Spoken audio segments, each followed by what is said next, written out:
ensonga endala zikwata ku ngeri akakiiko kyekayisaamu ekibiina kya DF mu kalulu akaggwa. Ekisooka palamenti ey'e11 DF kyali kibiina ekyalina ababaka mu palamenti, naye mu nkwata n'empisa gye bafiisaamu nga batuuyisanga ekibiina ekiri ku lubalaza ekyalina ababaka mu palamenti, kyokka nga twalina ababaka 5 mu palamenti. Tusabye kkooti eno ekizuule nti akakiiko kano kaali kalagajjavu, kikola mu mutima mubi, era kabeeko ebiragiro byewaweebwa okulaba nti kitidibwamu okukolebwa omulundi omulala ku bibiina ebirala. N'ensonga endala nnyingi zetukkanyizaako n'omuwandiisi omukulu wa kkooti eno zetugenda okugatta, kubanga twateekayo ensonga 9 mu kkooti, naye mu conference meeting gyetubaddemu eno ne ofisi ya Attorney General ne kkooti ate naffe abawaabi tukkanyiza nti ensonga tuzikenenule zibeere ensonga 5, naye tujja kuzinnyonnyola mu bugazi bwazo nga twaziroopa. UNEB bw'ekwata ebibuuzo n'abasiru mu kibiina babeera bafunye ekyokwekwasa, nga n'entalo bwe zibalukawo mu ggwanga abaale mu ensi babeera bafunye ekyokulimba abaana baabwe nti baana bange twali bateekeddeteekedde naye entalo zino zaatuzza nnyo emabega. Nzikiriza nti okulonda kwetobekeramu vulugu mungi nnyo eyayitirira, naye ate si ku mmwe abasaatuusi. Mwami Mpuuga bw'ogamba nti ekibiina ki ADF baakifuula eky'okukabalaza, awo obeera olimba era mbeera sikutegeera bulungi, kubanga ne ku kabalaza kw'oyogerako kwe baakiteeka tekibeerangako. Bw'ogamba nti already twayingira okulonda kwa bonna ng'ekibiina ki ADF kirina ababaka 5 mu paalamenti, abaawa be kyajjawa? Ekibiina ki ADF kyajja ddi okubeera mu existence mu kulonda kwa bonna okwa 2021 nga tuyingira paalamenti ey'e11? Ekibiina ki ADF kyaliwo? Bwe kibeera nga tekyaliwo, ababaka bano booli mu kwogerako kyabajjawa? Abo ababaka b'oyogerako baali ba kibiina ki National Unity Platform. Senga ADF yayingiza ababaka mu paalamenti ey'e12, gwe mulundi gwayo gwali badde gusoose okuyingiza ababaka mu paalamenti. ADF tebeerangako na mubaka n'omu mu paalamenti. Ababaka 5 b'oyogerako ba kibiina ki National Unity Platform. Kuba okulonda kwa 2021 ADF teyaliiwo. Abo bayingirira ku kibiina kya pate eya National Unity Platform si nsonga oba mwagyekutulako oluvannyuma, naye bwe baabalanga ababaka ba National Unity Platform nabo baababaliranga omwo, so si aba ADF. Emu ku nsonga lwaki ekibiina ki ADF tekyatwala bakulembeze mu paalamenti, era oli mu kuloma essaawa zino lwa nsonga tewasunsula bakulembeze, wasunsula bawalanyi. Ebisaanyizo ebyali bikuweesa kaadi mu kibiina ekya ADF Kyagulanyi omuwala na kyenkana ki? Ekibiina wakifuula empisi nga National Unity Platform empologoma kyesudde, empisi ki ADF kyerya, era tewafaayo kumanya gwowa kaadi ayina maanyi genkana ki ku ground asobola okuleetera ekibiina obuwanguzi. Gwe wafa ku kimu bukyayi bwenkana ki bw'ayina ku Nuupu, bukyayi bwenkana ki bw'ayina ku Kyagulanyi. Eyo ye yali qualification eyakuweesanga kaadi ey'ekibiina ki ADF. So nga ate bano gy'obatumye okunoonya obuwanguzi waliyo omuganzi waayo ye Kyagulanyi.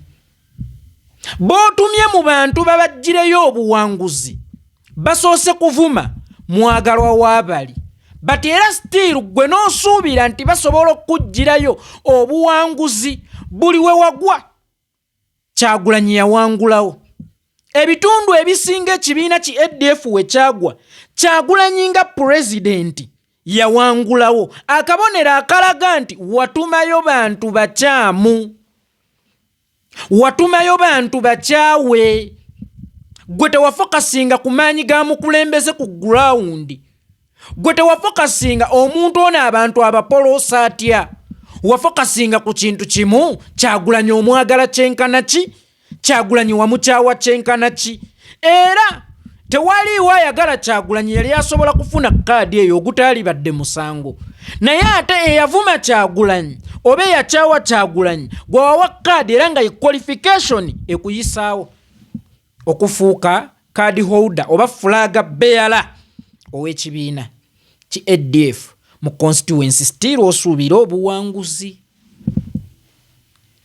nga waddira abanafu abaabuna obukyayi gwe bewafuula abakulembeze ate n'obatuma eri abo abantu abaagala gwe wakyawa bakugireyo obuwanguzi era osuubireyo obuwanguzi kibanga okuwasa nga toli mu kuwasa oba okwagala okuteeka omukazi awaka ng'ekisaanyizo kw'omuleetedde awalana bizinensi rival twewalana ne gundi mu bizinensi mukyala we yanobye kati gwe ngenda okuteeka mu maka obwo tebubeera bufumbo bubeera buwoolezi gwe tewajja mu kulonda ng'okimye buwanguzi wabula wali ozze mu kulonda ng'ozze kuwoolera ebyobufuzi bye wazannya byatambulira nnyo ku kammulageko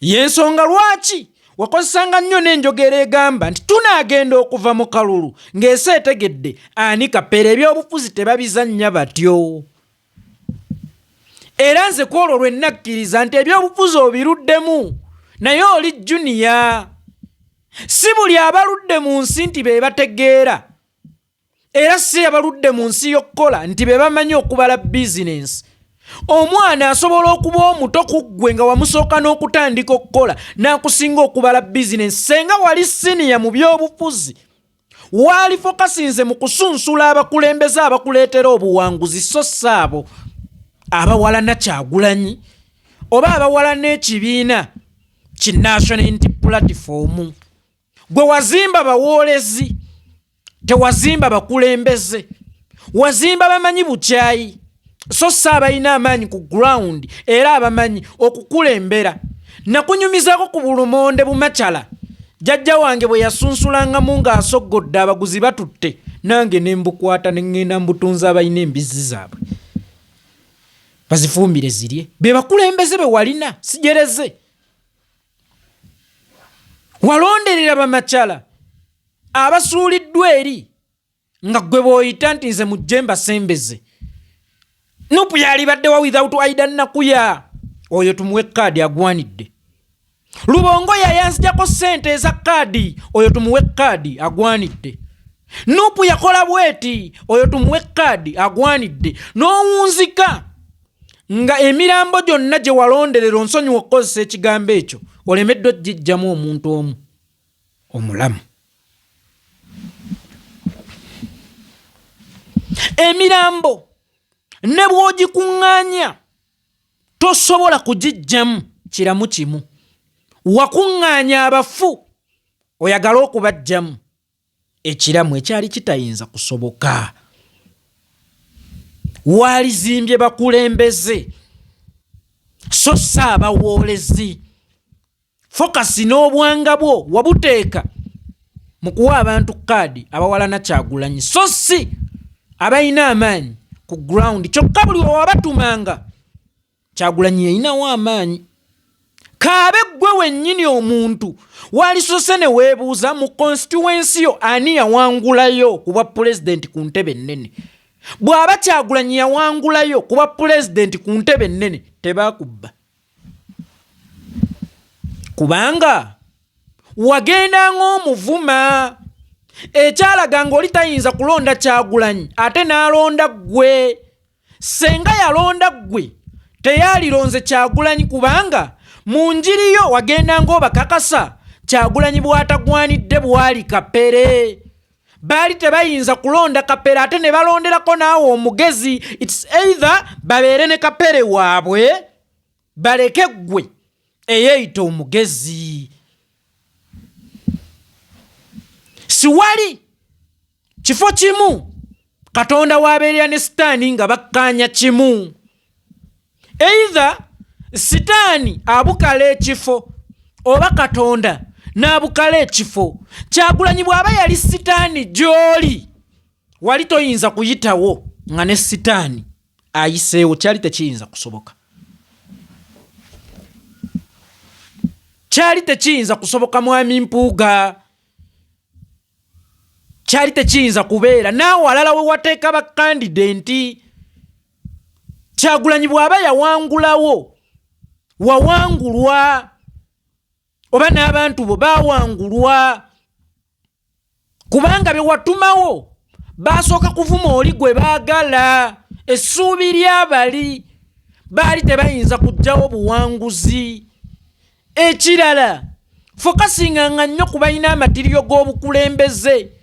Era fokasinga nnyo ku balina amaanyi ku ground. Abalina amaanyi ku ground be baali basobola okukuleetera ebifo, so si ababawalana Kyagulanyi. Baali tebayinza kuggirayo buwanguzi. Era ne bweba bizinensi gitandikengawo ng'ogitandisengako kusituka, so si kuvuganya muntu. Era tubalabyeko abatandise emirimu mu mbeera ya kamulageko bakireva gye. Tebaatandika kuyimba, wabula baatandika kuwoolera bajjoze kamiliyoni abaabawozesanga ebintu, abaabambuzanga engatto, okukakkana. Baakomawa. Tandika ekintu ng'okitandise kujjamu existence kugattako oba na kugatta ku bannansi. Ne gwe watandika ekintu kusobola kulaga nsi. Buti ono bwali kapere gwe wamuleeta. Kolowooza waliwo Katonda gw'asobola okuwa ky'atasobola mmukuumira. Mwenna mbagamba abali eyo, buli muntu ali waali agwanidde. Si gwe wamuteekawo. Ne bw'olaba nti tagwanidde, oba mwasomanga naye nga musiru, oba ye yali omubuyabuya mu mmwe, oba bweva mu famire enjavu eyamuteeka awo, olaba nti tagwanidde, asobola omukuumirawo. Teri Katonda gwawa kirabo ky'atasobola kumukuumira. Otherwise ababeera batagwanidde tebajjira ddala. Ababeera batagwanidde be batajjira ddala. Ate si waliyo ayina experience mu kintu. Experience efunibwa mu kintu. That's why nvumirira amakampani g'ogendamu okusaba emirimu ne bakubuuza experience. Obabuuza, mwe mwateekayo kampani ebasomesereza abalina okufuna experience, kangifunire wano ewammwe. Then bwe naagenda mu kampani endala bambuuza experience nga ndikomendinga mmwe nti nagifunira wammwe. So mulekerawo okulowooza ndi mulina experience, kubanga nammwe abeeyita abalina experience waliwo be mwasanga. Experience gye baalina teyabalemesa mmwe kubajjayo, oba tekyalemesa balonzi kubaga nti kati mmwe muyina okugenda, ffe betuzuddemu omulamwa. Experience mujja gifunira muli. Kye kibalowoozesa nti mmwe mubeera musoosa ate mmwe mubeera musembyeyo.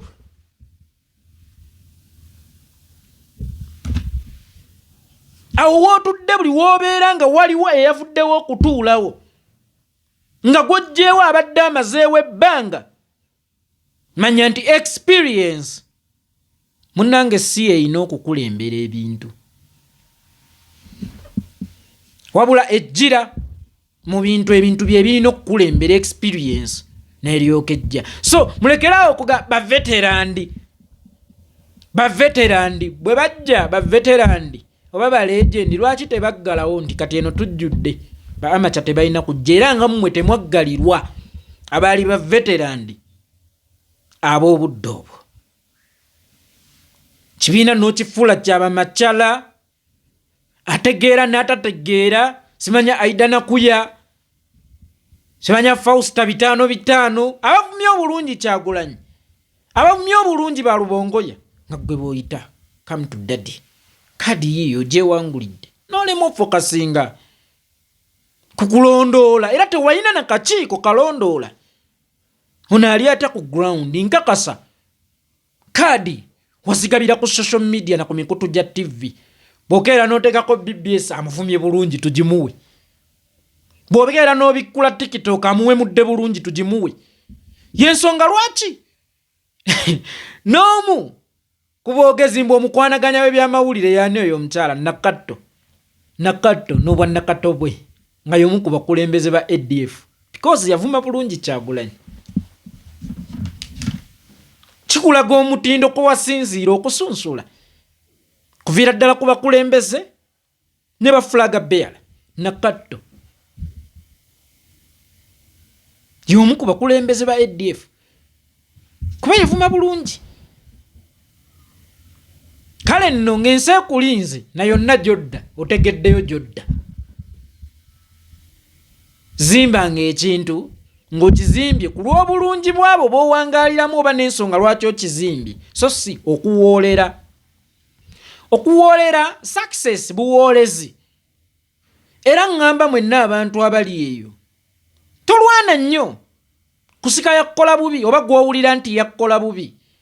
Beera successful ojja kuba omuwangudde. Tomutunula nako ng'okola ebibyo. Sitewali muntu gwentunulako nga naayogera mu boogezi bonna abampalana nga waliwo n'omu gwe nawa platform ne muzimba ne mulaga ensi naye nga buli wabawo vidiyo envuma nsanga mu comment ye nga vidiyo envuma ayina gidiweti nga akawungezi nampeereza vidiyo muteereyo nze omusiru naye simufaako. Nagamba kankole emirimu gyange simukolerera wabula at the end of the day existence yaffe ejja kumala okulaga ani musajja ani kamyu.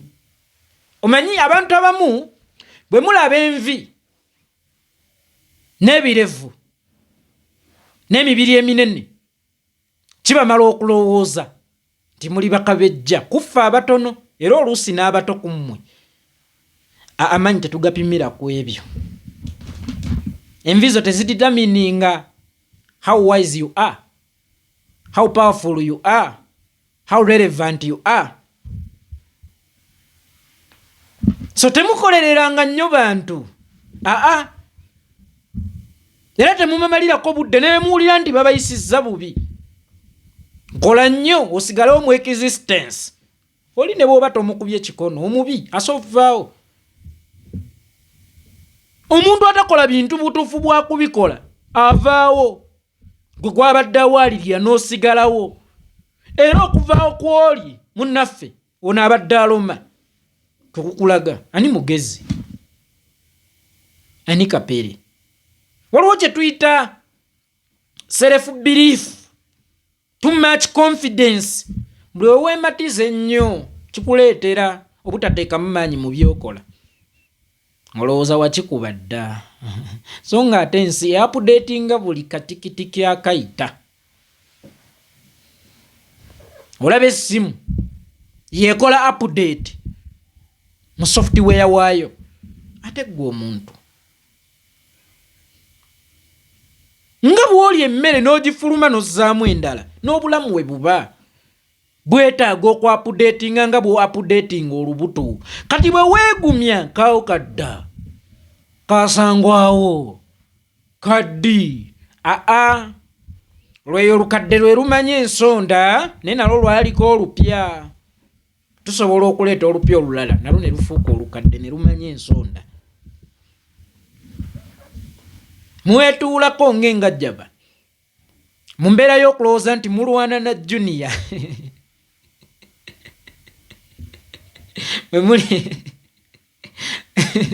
muli bagezi muli mu kulwanagana na junior. Mukama yamuwa mattula gye yamuwa mattula n'amuteekaawo mu bwe yabayitirako ne mufuuka abalina okubeera wansi we. Yali asobola omumukuumirawo n'omumukuumira ekyo kye yamuwa ekyo kye mwalemu okumanya. Abakozi boosi wo ne bw'aba mutono atya, boosi wo ne bw'aba muto atya, ne bw'oba ggwe wamusooka mu bizinensi muwe ekitiibwa. Abeera akusinga amagezi senga ggwe wali ogamusinga ggwe yalibadde waali era ggwe waalibadde boosi we. Nkiddamu si buli asoose okuva mu kyalo nti yasooka okugaggawala ng'era si buli asooka okujja ku nsi nti yagenda okusooka okufa.